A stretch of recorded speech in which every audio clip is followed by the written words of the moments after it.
unless you're Facebook, nobody's logging into your thing at 8:30 in the morning, but they are checking their email. And that gives us a great chance to reel them in, get that attachment, get that value connected. And then we have a higher stick and a higher conversion to people that are going to be hanging out, paying, and really knowing what they're paying for. Welcome to the Disruptware Podcast. Whether you're just starting up or scaling your software business, we interview the experts with ideas and strategies you can implement today.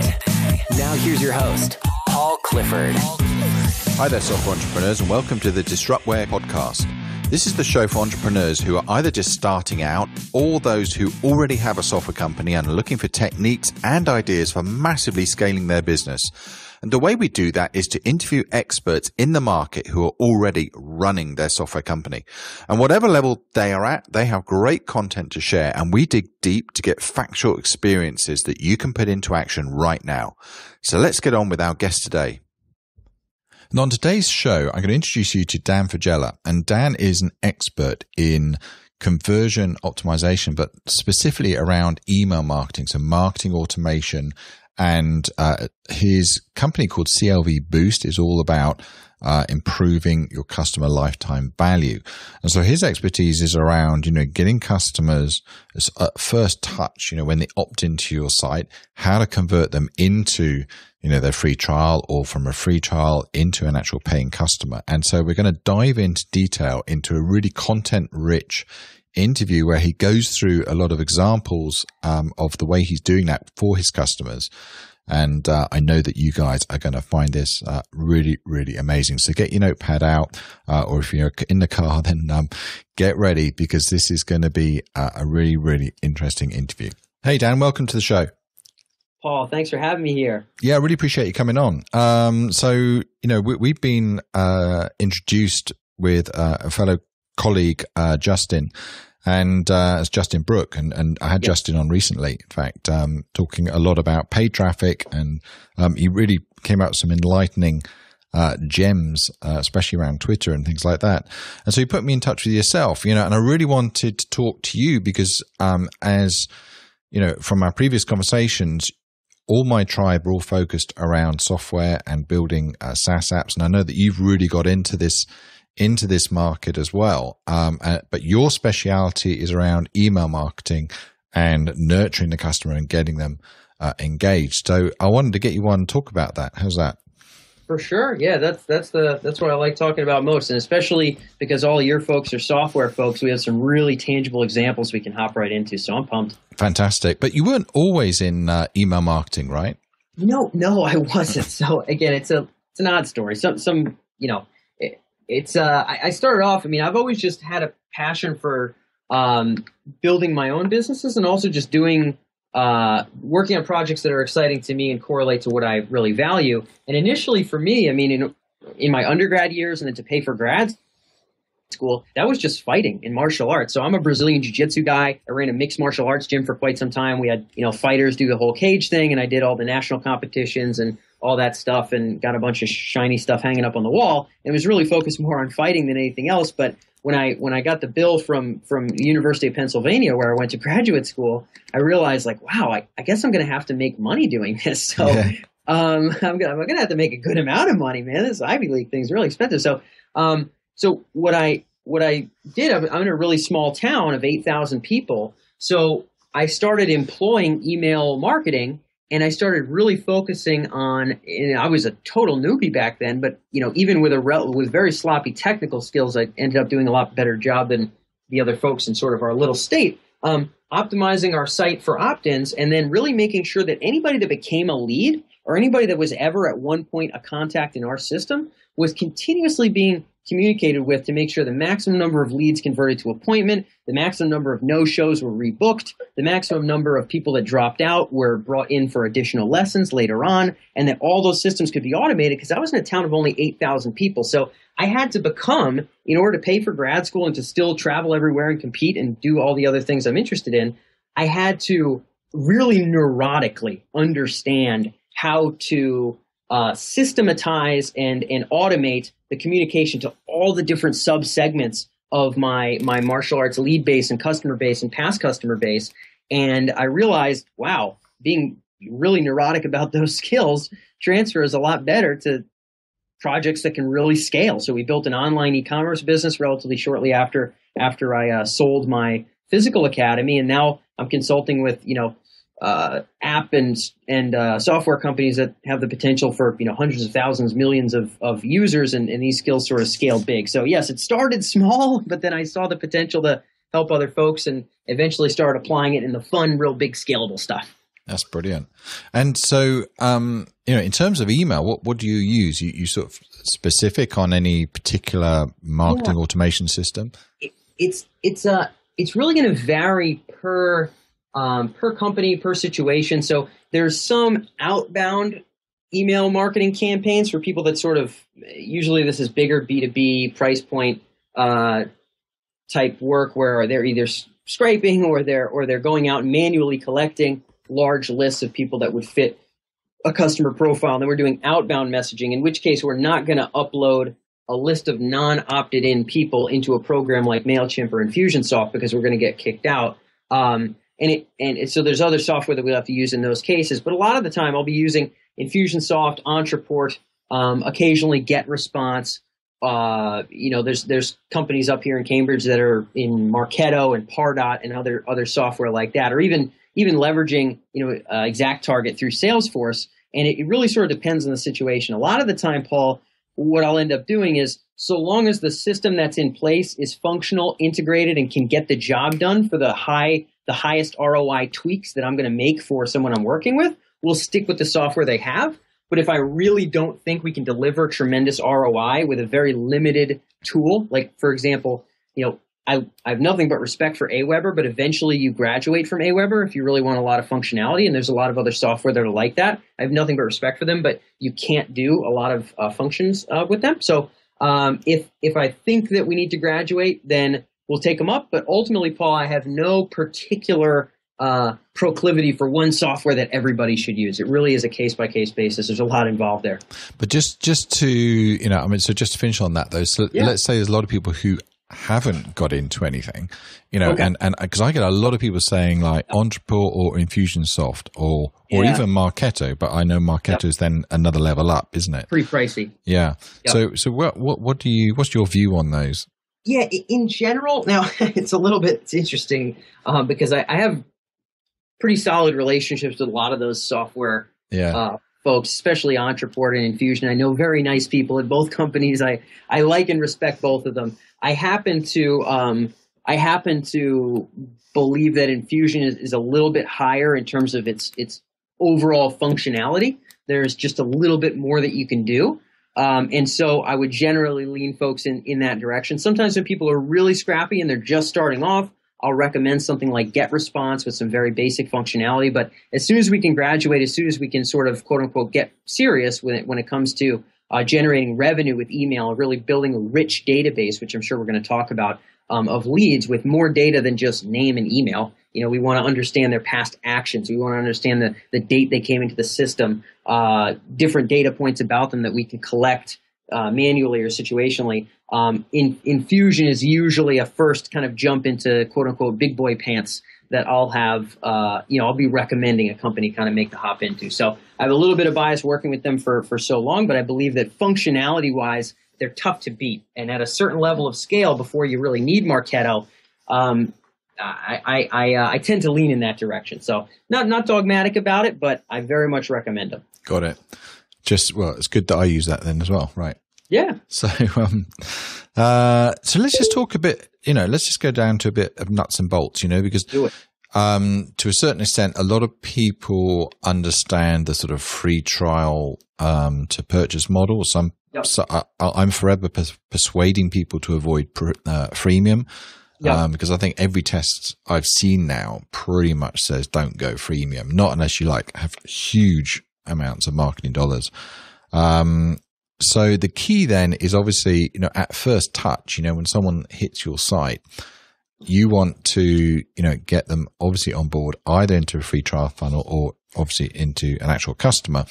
How do you go about that? What's your viewpoint on that?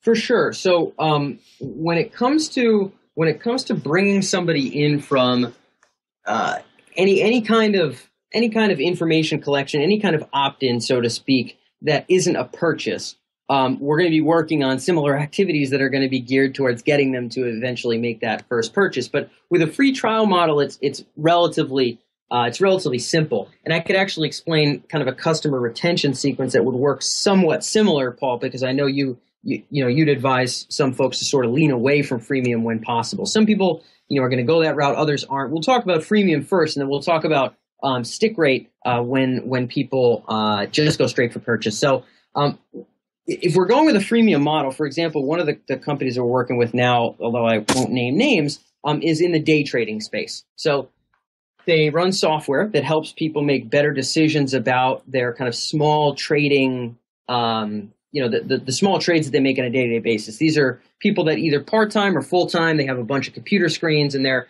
trading and swapping stocks on a regular basis. And when they become a free trial person, which I believe is something like 30 days or whatever the free trial period is, they opt in and then they don't really get communicated with at all, and then they'll just be billed on that first month, and then that'll be that. The goal of a solid free trial sequence would be convincing these folks of the particular value of being able to stick around with what you're doing and to be able to track that and ensure that it's working. So, for example, we could take the present no email marketing, basically no communication model. We could look at the conversion rate of trialer to buyer, and then we could look at the average stick rate overall over the course of a long time. This company's been around for a little while.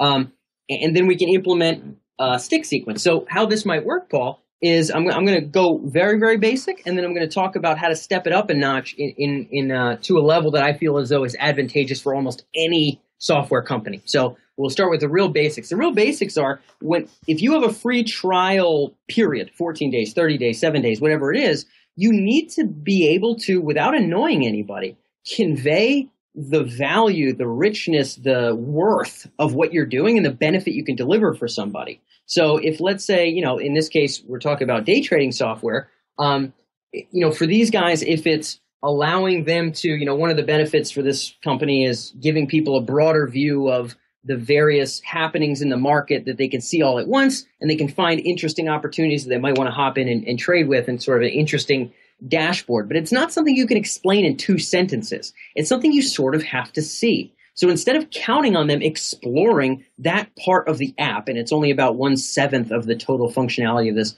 big old software here, instead of counting on them diving in there, to be able to drip communicate the value of particular features. So we're generally speaking, Paul, in any given email sequence, we're going to include 3 basic ingredients. If we think about this like eating a balanced diet, we're going to have education, we're going to have testimonials, and we're going to have calls to action. Testimonials / social proof. So social proof, and you know this from marketing, Paul, on your sales page, you'll have plenty of folks that say, oh man, Paul's content marketing software is so great from this guy. Oh man, Paul's content marketing software is so great from this girl. And of course you have really specific testimonials of specific benefits.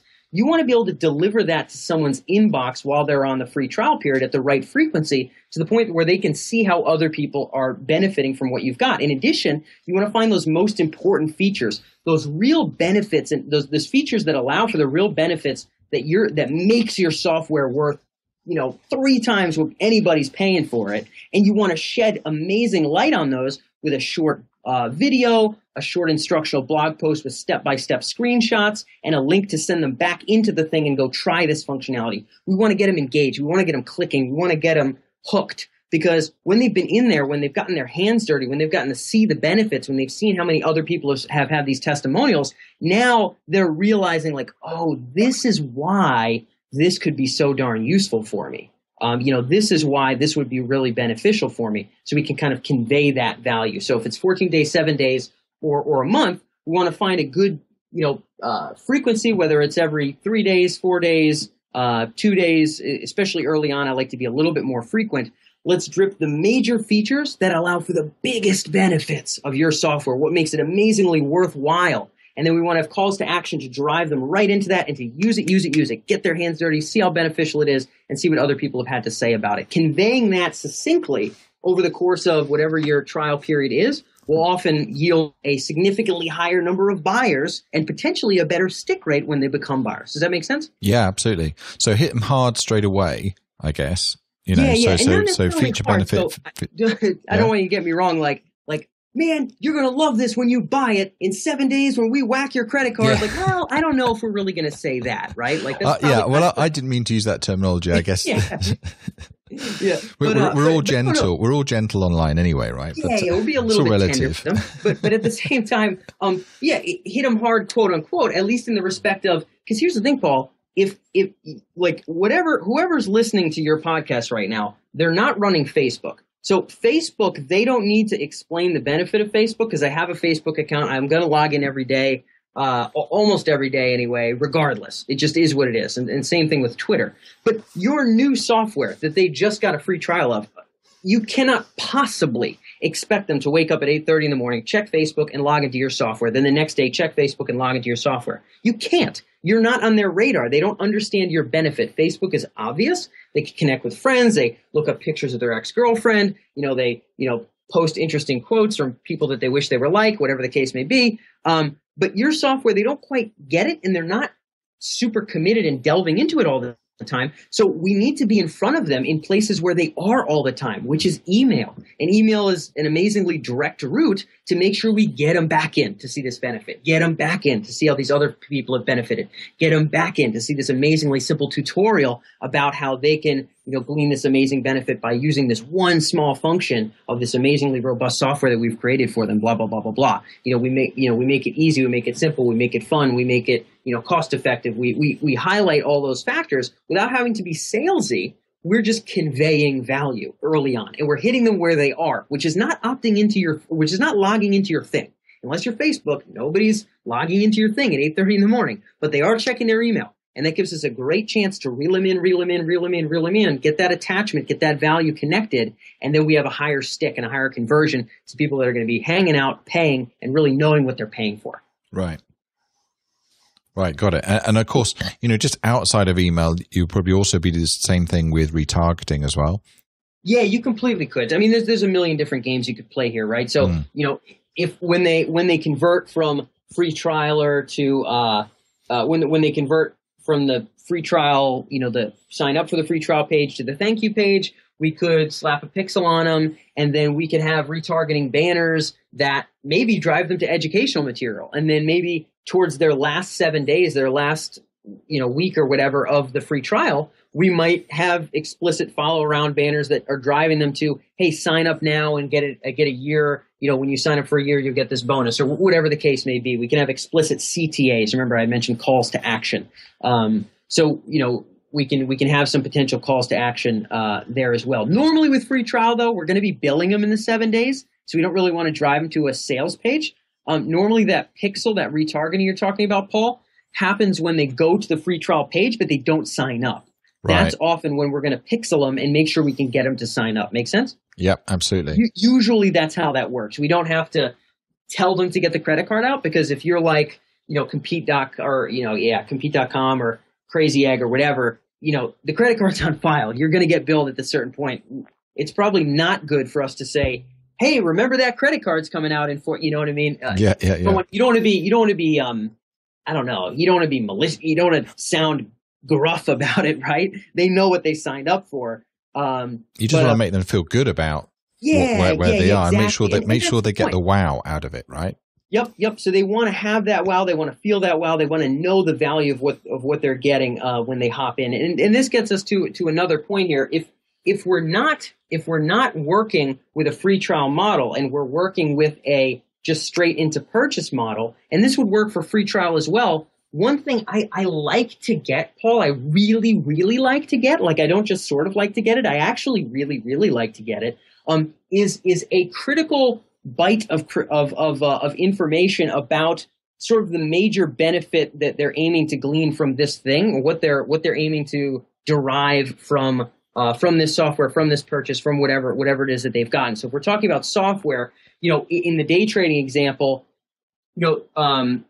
it might be, their financial goals. It might be, do they want to quit their job and do this full time? Are they already doing it full time and they want to take it to the next level? We can ask them where they're at in sort of their day trading trajectory. Are they just new and they're dabbling? Are they really looking to be able to do this full time? Are they doing it full time and they want to be making 7 figures a year? Whatever the case may be. And if we even give them 3 buckets to put themselves in when they cash out and they push that buy button or whatever the case may be. Let's say we're not doing a trial; they're just buying. Then when they've bought, ideally, Paul, you're doing software as a service, so you want them to stick around for as many months as possible, right? Absolutely. In order to do that, you presumably need them to understand the value. So you, Paul, and I do as well, but you have some level of kind of coaching and interaction with you, where software folks, are working with you. Obviously, if they're paying every month, they know what they're paying for. They understand why it's helpful. You've gotten to talk to them in person, so they really get a feel for that. With software, you don't get to do that. So for all you know, and many software, this is more than the case, the percent of people that are using what you got is maybe smaller than you think. And at the same time, they might not even be aware of some of the big gems of the functionality of the software that you think is so cool that you've created. So when they purchase, if we can know, so let's just say, for example, just pretend, Paul, that you're paying $200 a month for day trading software. And let's say you're a brand new day trade guy and you're just getting into this. And when you slap that credit card down for $200 a month, you get, let's say, twice a week, once a week, something along those lines, very specific, tangible tutorial videos, education, maybe even some other fun case studies of other successful clients about how other newbies have taken it to the next level and really gotten to make, a nice 6 figures a year from day trading by leveraging specific little simple functions of your software. Make sense? Got it.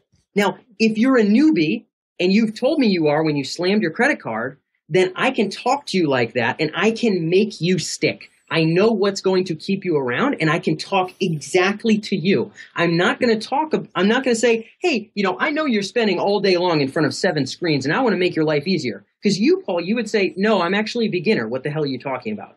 So if I know your circumstance, if I know what you're aiming to glean from what I have, and in this case, experience level is what we're appealing to. Other software, we'd have other criterion. And of course, that's part of the strategic decision-making process about this stuff, and we can test all of it.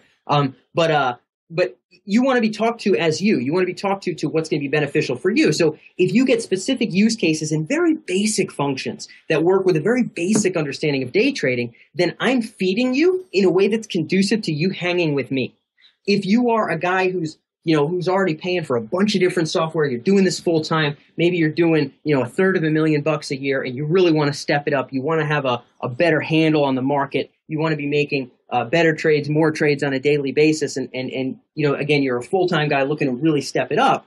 Then I'm going to talk to you about more advanced concepts. I'm going to talk to you about how to use this software with your Scottrade account, with your whatever other accounts you might have. I'm going to talk about trading principles that you would understand as a more advanced guy and how my software can help you simplify your dashboards and make decisions faster and more profitably. So I'm going to speak differently to you. I'm going to talk about making that jump I'm going to speak to you as a full-time guy looking to take it to the next level because you've told me you are. And that is the kind of education and communication, so long as I'm not emailing you every day or something primarily, which is probably going to annoy you. If I'm dripping that out over your first X number of months of being with me, then I up the chance of you sinking your claws into all those functionalities that I want you to get addicted to. Understood?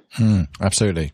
Yeah. Absolutely. So if I know not just, hey, what do you know about that customer? Oh, he's a buyer of my software, so I know he likes day trading. Well, that actually really isn't all that freaking specific. You understand?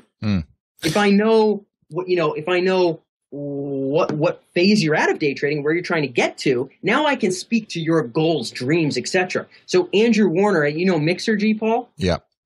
So Mixergy is one of those cool interview shows. So I did the Mixergy thing, and Andrew Warner actually, at least at the time of this recording, I didn't work with him formally, but got to kind of catch up with Andrew a little bit. Super nice guy with respect to Mixergy. And he has an interstitial ad on the front of Mixergy that's asking people the major benefit they're getting out of learning business training. Because it used to be just opt in for Mixergy and we'll sell you on business training. Like, oh, what do you know about that lead? Oh, he's interested in learning about business.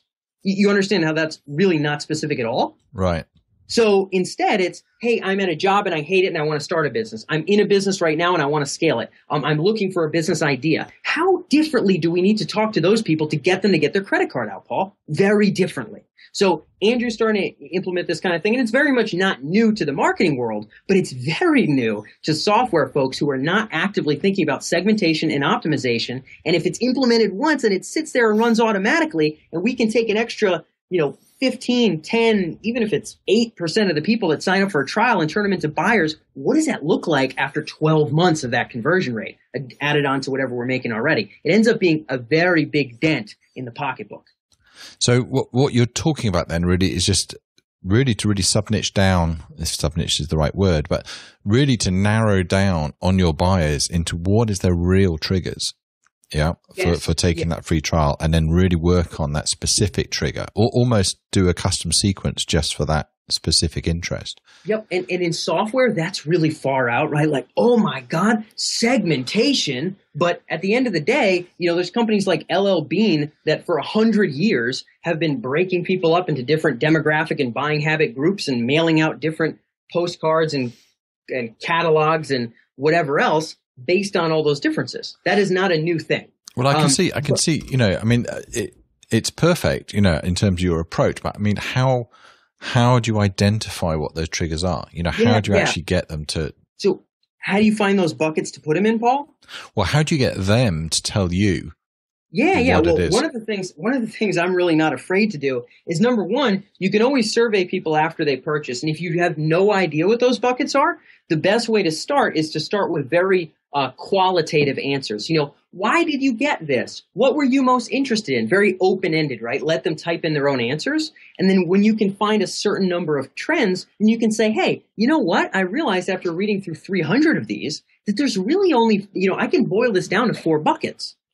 People are looking for blank, blank, blank, or blank, blank, blank, or blank. That's really it. And I can broadly put them in there. I don't have to create 20 different subsegments. So, Paul, if it's cool for you, just as an example, your content marketing software, what's like the major reason that people are paying you every month? Like, why are they justifying that from their bank account to be paying you every month for that software? What's the sort of the biggest benefit, I guess? Well, it's interesting you say that, because I was almost going to use that as an example, but to turn it around, let me turn it around this way to you. So my content marketing software has like 3 types of avatars. So you've got like the blogger, or the person who's creating content to publish on their site, and to curate content from their news feeds and Twitter and all that sort of stuff. Now they're obviously focused on traffic. Yep. Okay, so that's their prime motivator. However, the marketing agency, who's doing the same sort of thing, but it's doing it for their clients, okay, they're more focused on how can I organize all this content, in a really slick way. So then I've got the next 3 months all planned out for this particular client, and that's going to save me loads of time and money. Yep. And then of course you've got the enterprise, who's more than just focused on the big picture. What's their content marketing strategy for the next 6 months? How many leads is that going to generate me, and all that sort of stuff. So there's almost like 3 groups, 3 avatars there. How do you know what those groups are, if you don't mind me asking? Well, at the moment, the plan is I'm going to target my current customer base is just bloggers. My current customer base is bloggers. That's right. Okay. And the new release of the software is more marketing agencies. Yep. And so my landing page is going to be very simplistic in that it's going to have, for bloggers, almost click here, for marketing agencies, click here, and then they're going to go down to 2 different landing pages, obviously orientated towards them. Yeah, you can get as granular as you want, right? For my martial arts gym, if you'll believe it, I had a landing page for Brazilian Jiu-Jitsu self-defense, Brazilian Jiu-Jitsu fitness, Brazilian Jiu-Jitsu competition, mixed martial arts self-defense, mixed martial arts competition. It goes on. You can get as niche and funky as you want to get. But yeah, for you, finding those 3 main, folks that you want to be able to target, and then making sure you're communicating with them like that. And for you, it would be, because they're not doing a free trial first, for you, it would be, yes, buy the landing page. So if you have content that's aiming to draw in marketing agencies, you want that to be linked to, guess what, landing page? The freaking marketing agency one, right? Not the other one. So you want to have them land on the page that fits that avatar. And, there's all sorts of software companies that do, well, actually, it's remarkably uncommon in software companies. There's other kinds of businesses that do this very well. HubSpot is one software company that actually does it pretty well. But yeah, you would have those three different segs. And then hypothetically, Paul, if you wanted to increase stick rate, you wouldn't send the enterprises a bunch of stuff about how Joe Schmo blogger made his first, $25 on the internet. Right. They would just be like, oh, thanks. Like, I can see how this software isn't for me. But if you talk about other software companies, other enterprises, other enterprise use cases, other enterprise benefits, then this guy's like, man, there's a lot in here for enterprise. And this is great. This is a real fit for us. I can see how these other companies have benefited us. This is a real fit for us. So you can tailor your communication to increase your stick. And for anybody out there who doesn't know who their avatars are or doesn't know how to bucket their people, two really good ways to do it. Number one, give them a very open-ended survey after they buy. Very basic questions would include, you could always ask the lead source kind of questions, but that's analytics will often tell you a little bit about that. It's sort of, why did you purchase our software? What were the other alternatives you were looking at? What is the major goal you have for our software? Please describe your business to us. Four simple questions and maybe a drop down. That'll often yield a lot of data. But one thing I really like to do, Paul, is I like to pick up the phone when people buy, and just pick their brain. Just say, hey, blah, blah. Yeah, this is Billy from, or this is Dan Fagella with whatever company. I'm going to be doing this actually with the software company that we're working with in the day trading space. I'm just going to call past customers, call current customers, find out all sorts of cool things about the functionality that actually got them to buy, the other software alternatives that they were most seriously taking and that maybe, almost detracted from this sale. I'm going to find out that information from phone calls. So you can always go old school, but once you've got those buckets, Paul, as you can imagine, if you can lift your conversion rate to buyer or conversion rate to trial, even by nominally small levels, and if you do this right, you should lift it by much more than nominally small levels, you make a big dent in the bottom line of what a whole year looks like when you've got conversion rates that are doing that much better. Absolutely. Yep. That's really cool. So, and I think the other thing, picking up the phone and phoning your customer right after their purchase is magic because their enthusiasm has never been higher. Yeah. And all of a sudden now you're just breaking down that barrier from the online world. You're making it a personal connection, yep, which kind of locks them in as well mentally. Do you know what I mean? They know there's someone they can call. They've almost like putting a face and a character, attaching it to the software. Yep. So they don't really want to just quit like that because they kind of know you and they don't want to let you down. Yeah, there's a little bit of that. There's a little bit of that too. And if you have more expensive software, obviously it matters all the more. But and you could even test that and see if it improves stick. Every third customer gets a phone call, and 6 months later we take a look at dropout rates. You know what I mean? Yeah. If you're doing enough volume, you might actually be able to test that. But push comes to shove, Paul, the first thing you can do is, yes, you can make a warm connection, but you can also get a bunch of data you could never get from a Google Doc form. Absolutely. All kinds of great, rich data that lets you build fantastic avatars and appeal to benefits that are going to make people stick around and pay you every month forever. Right. Absolutely. Brilliant. So that's really interesting. So we've kind of covered, the sequence and the type of messaging and segmentation for people, in that sign up to conversions process. Yes. And I know that, you have some experience also around, the engagement aspects. So once they're on board, yep, you want to keep them involved in the app, until they get, to that hook. Yep. Or not the hook in terms of the sales perspective, until they get hooked, I suppose is the right phrase. Yes. What are your thoughts on that? Yeah, completely, Paul. So again, the email sequence that you're going to compose, although the calls to action will be different, the email sequence will still involve the three main ingredients we talked about, which is education, social proof, and calls to action. The calls to action here might be telling them to watch an educational video, might be telling them to use a particular function or read a particular use case, and it all ties into anything that's going to be conducive to stick. If you have an upsell, you can always be moving them towards an upsell, but moving them to or keeping them at stick is beneficial. So if, for example, for you, Paul, again, your software is not going to have a free trial. Then yes, you want a custom landing page. But if you were to have a welcome sequence and you wanted to get people using your software enough to the point where they can't live without it, that's why software is sticky, right, Paul? Because if you quit Infusionsoft right now, you'd be in some pretty deep trouble. Right. Right. If your Infusionsoft exploded, you'd be in trouble. But if your subscription to Sports Illustrated exploded, you wouldn't be in as much trouble. Exactly. Just frustration. Right? Because people become dependent, and you get that pain of disconnect. And unless you get a certain level of connectedness, you will not have any pain of disconnect, and you'll likely have lower overall retention. So if people are just going for the purchase, let's say, Paul, you're starting to sell more to marketing agencies. If for the first 2 months, twice a week, once a week, they're getting case studies and they're getting educational snippets of how marketing agencies can save tremendous time and handle much bigger deal flow in a much more organized way with your amazing software, and you're giving them the exact ways to do it, and you're telling them specific steps. Hey, the last project you closed, load it up as a new project now, and check out the new feature that we have where you can schedule content and and share the schedule across your agency. Whatever, right? Right. And then you have maybe the next email 4 days later, 7 days later is a use case of XYZ marketing agency in Cambridge who was juggling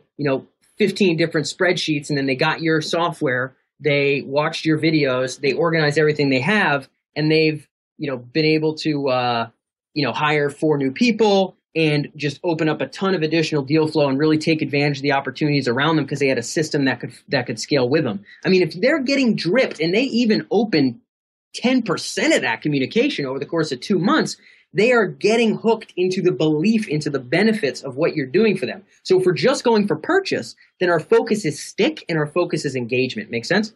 Yep. So that post-customer sequence, it's not like, cool, we got the money, run away. It's sort of like, well, we might want to really ensure that they use it and, like you said, get hooked and have that pain of disconnect. But, not just from a negative standpoint, not just like, oh, let's give them a pain of disconnect. Let's have them use this and get some great benefits. That's why we built the darn thing. And we can't count on them discovering every facet of that by themselves. That's really our responsibility to convey. We have to be marketers. So in order to increase that stick rate, we can have after people purchase, sequences that go off that are segmented to encourage stick for the category of that person. And then what we can do is we can track how that influences stick. So we can run that on half of the buyers and then not on the other half. Or we can look at our stick rates over time, we can implement it now, and then we can check our stick rates again in X number of months, and we can see, how we've improved our numbers and how we can work with. But as you can imagine, unless you really screw something up, if you have specific, targeted, purposive, educational, beneficial content geared towards the person that just bought your thing that helps them use it in tremendous ways for themselves to get the most of it, you're really hard pressed to screw that up and not bump your stick, not reduce the number of immediate dropouts, not move the needle on important business metrics. So if you are just going for purchase, then that stick sequence implies all the same kind of principles we just talked about. I hope that was clear. Yeah, that makes sense. Absolutely. Brilliant. Well, look, we're coming towards the end of the interview, actually. Yes. And, I know this is, and clearly this is something that you're fascinated with and that you love doing with software companies. And your main business now is CLVboost, is that right? Yes, CLVboost is the consultancy that we have out here in the Boston area. Brilliant. And so people can come to you if they're looking to, identify and set up these sequences, then they can get hold of you here, yeah? Yeah, completely. And we have a couple very tangible examples of sort of what I call plug and play strategies right on the main website. So CLVboost.com, down at the bottom, there's a contact form that also has sort of a white paper in there as well, which is some of the real basic, like, take this, run with it, and you will do better than not using email marketing, or this is likely to be a better go-to strategy that we've seen effective across the board. And that's right at the bottom of the page on CLV. So people can, get in contact with me there, grab the white paper and learn a little bit more. But yeah, we're definitely doing a lot in the software space, and there's so much potential here, Paul. So it's exciting for me. Yeah, absolutely. And there's brilliant software out there, and especially in the age where you can actually get stuff built really, really quickly. And push it out there. The technology, and we were talking about this earlier, the technology that's going out is absolutely amazing. But of course, you still need to go back to grassroots and market the thing. Yeah, right? you do. And a lot of the time, the software folks that I work with anyway, it's a little bit different than people in the nutrition space or in some of the other online spaces. Marketing is often really an afterthought. It's sort of all about the product. And I think the product, by all means, we should be attached to the product. But if we can put a strategy in place to make sure we can actually make some bucks with this thing, marketing fundamentals is the place to start. And if we're working online, you're selling online, there's few higher ROI channels than email. So totally. Brilliant, Dan. Listen, I really appreciate you coming on the show. I found your insights absolutely fascinating, and I've certainly made a ton of notes here. So, and we'll be in touch, over the long Thanks, term. Paul. So thanks ever so much for that. Anyone listening, for all you guys, go to CLVboost, drop Dan an email if you want to talk about, sequences and getting these customers on board and converted. So thanks for your time, and I'll speak to you soon. Yes, indeed. If you enjoyed the show, you can get the show notes from disruptware.com. And if you are not a subscriber and you're listening to this in the iTunes store, then please visit disruptware.com and sign up. That's it for this episode. Look out for next week's show. I'm Paul Clifford, and thanks for listening. Thanks for listening to the Disruptware podcast. Check us out on the web at disruptware.com.